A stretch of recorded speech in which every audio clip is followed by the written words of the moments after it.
In today's video, I'm going to teach you how to add an animated GIF to a Gmail email.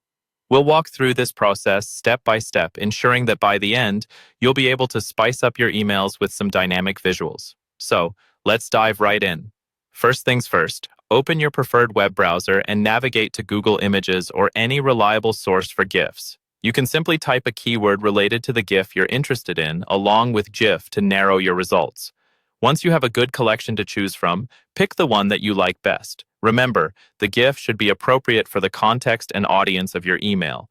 Right-click on the GIF and select Copy Image URL or Open Image in New tab to get the GIF's address. This is crucial because you'll need the link to insert the GIF into your email. Now, open your Gmail account by heading over to the Gmail website and logging in with your credentials.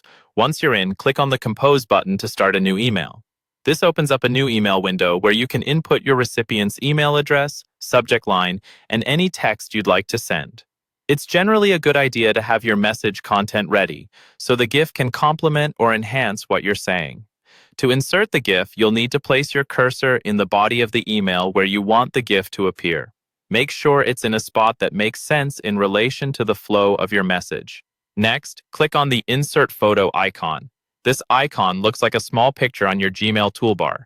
Here, you'll see multiple options for adding a photo. Choose the Web Address, URL tab.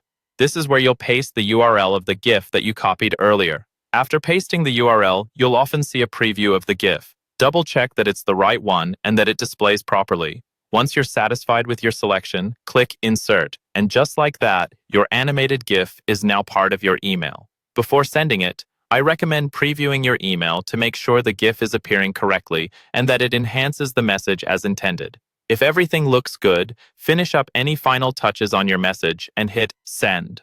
And there you have it. You've successfully learned how to add some animated flair to your Gmail messages, making them more engaging and fun for your recipients. Feel free to experiment with different GIFs and see how they can add personality and impact to your communication. Thank you for watching, and I hope this guide was helpful. Don't forget to like and subscribe for more easy-to-follow tutorials.